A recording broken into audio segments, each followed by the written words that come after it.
Hi, guys. Welcome to another insightful episode of the Millennial Talk show, the show that talks about issues that affect millennials and how to deal with them. Of course, this is the fourth week in March 2022, and we've had quite an exciting trail of conversations throughout this month. And like I said, this was going to be a very unpredictable month, and we have been moving in that direction all through the month of March.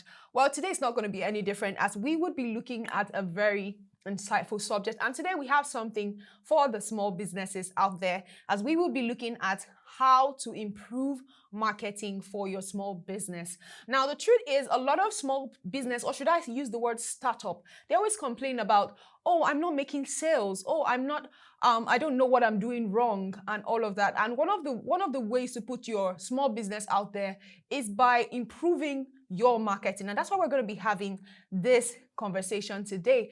And of course, as usual, I'm not going to be having this conversation alone. But before we dive right into the conversation, let's go on a quick commercial break. And when we're back, we'll be diving right into it. So don't go anywhere. There is time for everything.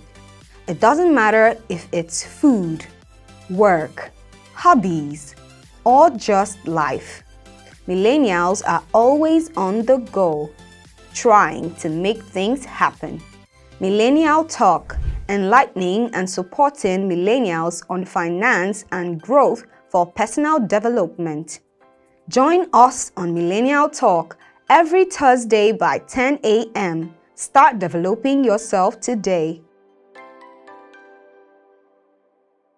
All right, guys, welcome back. Well, as I said, we're going to be having an exciting conversation, and I'm not going to be having this conversation alone. With me, I have the founder of MSME Africa, Mr. Seye Olurotimi. Welcome to the show.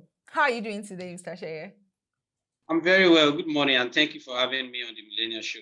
Well, it's great to have you here. We believe that you're going to share with us a lot of insight today. So let's kick off with the first question. Please give us a brief introduction about yourself and tell us a bit about MSME Africa. Okay, so my name is Seye Olurotimi. Like I said earlier, I call myself a knowledge entrepreneur. Right. I'm the founder of MSME Africa. So I do a lot around coaching, mentoring, consulting, and training for small businesses and even big corporate. But I have a lot of focus on small businesses. I'm concerned about them. And I also mentor small businesses through various platforms like the Google Hustle Academy, Tony Elumelu Foundation, Faith and the rest. So I do a lot around helping MSMEs to thrive and grow their businesses. I'm talking about MSME Africa is a platform for capacity building, for insight, for resources, all just for small businesses, micro, small, and medium enterprises. That's all what we're concerned about. Right. So I feel like we share the same views on today's subject matter. So moving on to the next question. That's awesome. Like I mentioned earlier before we started this conversation, I believe a lot of small businesses face a lot of struggles, especially first of all startups. You know, some people dive into businesses without having enough knowledge of it or not even knowing how to market it properly. So in that regards, please could you tell us how small businesses could position themselves for growth? Okay, so like you rightly said, a lot of people dive into small businesses, probably because somebody told them fire your boss, somebody, or because they like the idea of being your own boss. Nobody's going to breathe on your neck. But the truth is, what I tell people is that when you become an entrepreneur, you have very many bosses. I mean, as a 9 to 5 person, you have probably just one or two bosses. But as an entrepreneur, every client becomes your boss, right? You have a lot of people you're answerable to. You have a lot of things that you need to do. And it's not just about having the passion and the skill. You also need to learn how to manage people, manage resources. So a lot of time, those things are not factored in before people go into running the business, and so they get into trouble. Right. And so quickly, let me just talk about tips that could help businesses to grow. Let's assume that you've started your business and then you want to grow. Number one is you need to know your numbers. Right. And I find a lot of small businesses lacking in this area, especially the micro guys. They don't know their numbers. When I say your numbers, I mean, what was your profit last year, for instance? What was your revenue? What was your what were your expenses? If you don't have an idea of what your revenue was, what your expenses were, what your profit was, then you can actually plan and say, okay, this is where my expenses are going into. This is where I need to cut my costs.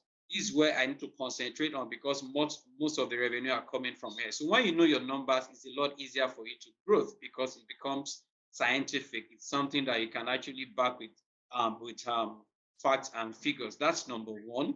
Then number two, have a plan from the very inception. Have a plan when you're starting. Don't just dive into it and then start thinking. When you're starting, what do you want to do in the next 5 years? What are you looking at? What is your growth plan? How many customers do you have at the beginning? How many do you want to have after 5 years? That's number two. So have a plan from the very beginning. Then another thing that lacks with small businesses that they need to factor into what they're doing to grow their business is capacity building. Okay. People need to learn how to run a business. You need to go get those skills, either formally or informally. Right. So the fact that you're a medical doctor of 25 years does not mean you're going to run an hospital effectively. Because apart from having the skill of a doctor or a surgeon, you need to learn how to manage people, manage temperament, manage resources, take decisions. So if you don't have capacity development, you would not be able to grow that business. So apart from that, get the right people, learn to delay your gratification. So because you have made your first million, does not mean you go and get the latest car, right? Have learned to understand that that business is separate from your person. So when you make money, don't go and blow it, right? So that the next thing we're going to see is that you are sipping pina colada in the Bahamas, right? And just want to chill, and then you're all over social media, all over Instagram because you have made some millions. And then the next month you're looking for money to pay salary for your staff. So learn to delay your gratification, put a proper structure in place so that you have corporate governance. Have a solid business development plan too, because at every given time, you must have a client that you're chasing, client that you're expecting to get money from, right? So those are very, very important.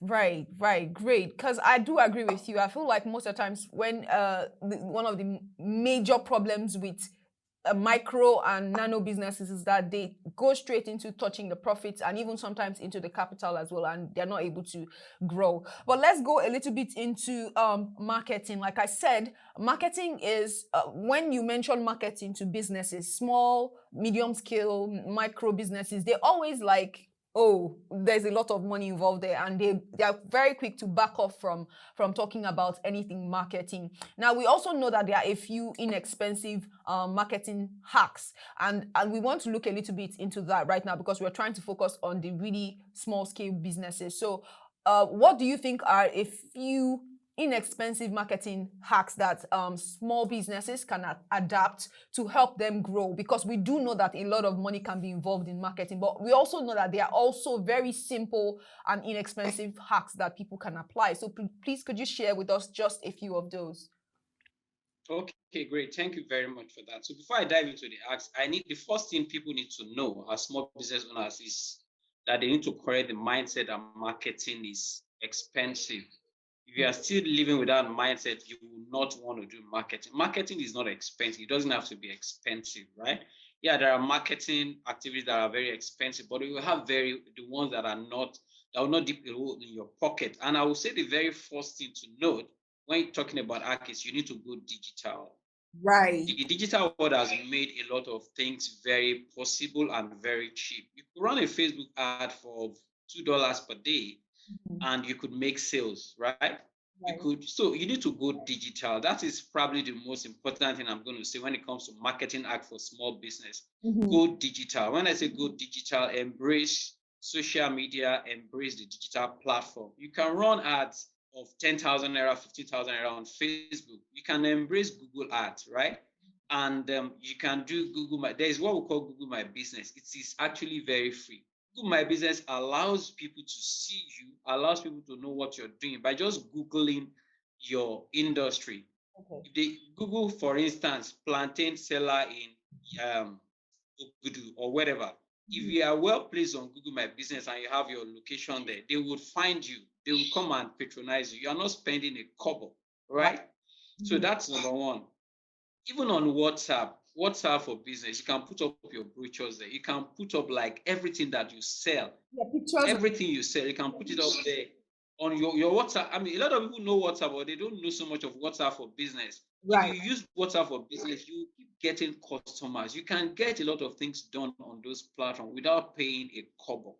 You just need somebody to put you through. So Instagram, Facebook, WhatsApp, Google Ads. Those are places where you should be thinking of marketing, because there's a lot of money to be made in those places without dipping a hole in your pocket, right? Then, of course, you need to build, if your business sector allows it, you can build a community. What I found out about building a community is that you have a continuous channel where you can make money from. Let's say, for instance, you are into event management. So you build a community of people that are also into event management, or a community of people that you think will be needing events. So you start giving them tips, you start organizing webinars. Everything is for free, but what are you doing? You are building a database. So let's say over 5 months, you have a database of 10,000 people who will need your service. Then you just make a sales pitch to them, send an email to all of them and saying, there is this particular promo we're running. So if you want to also organize your business for you, instead of paying 100,000 for the whole of the next 3 months, you're just going to pay 50K. Out of those 10,000, let's say even only 100 respond to you, you would make money from it because you have built a community, you have a database you can always fall back on. That's what we call a funnel, right? You have a lot of people that you can actually always reach at a particular time. You have a community. When you have a product, you just throw it at them. It's different from somebody that is just camping and looking for people to sell to. So it's very important to build a community, like I said, have a database that you can always engage at all time, build a sales funnel that you can always refer to, and you can always upsell and cross-sell at any particular time. Then I think another hack is building a brand. You need to learn to actually build a brand, not just run a business. When you have a brand that is thriving, you can attract premium, and you become more respectable in the market. Right. Thank you very much for all those insights. You have been very amazing on the show today, and I think I've learned a few hacks myself. And I also believe that people watching out there, I've also learned something as well. What would you like to say to small or nano micro businesses out there? Any last words to the listeners? Okay, I would say for any small business owner that instead of starting your business and then you start looking for the market, because I see people do that a lot. Why not have a market in mind before you dive into even product development? So I tell people marketing does not start when you're looking for customers. It starts from inception, from when you are conceiving the idea, when you are thinking about developing that product or service. So start everything from the very beginning. Have the market in mind before you create the product or the service, such that when you don't create, you have a market in mind, they can easily push your product to them. All right. Thank you very much, Mr. Seye, for joining us on the show today. It would be great to have you another time when we want to have another conversation on marketing and even MSMEs altogether. It was really great having you on the show. Thank you very much. Thank you very much, too. All right, bye. Okay, guys. Well, this has been quite a learning process for me, and I also hope it has been the same for you as well. A little thing I'd like to add is that when you're doing a bit of marketing here and there, you should also try to manage your expectations as well, because in my encounter with a lot of small and large scale businesses, they find it difficult to manage expectations as well. Well, guys, if you'd like to find out more about the financial market and personal finance, you can visit our website on www.proshareng.com. Keep watching till next time.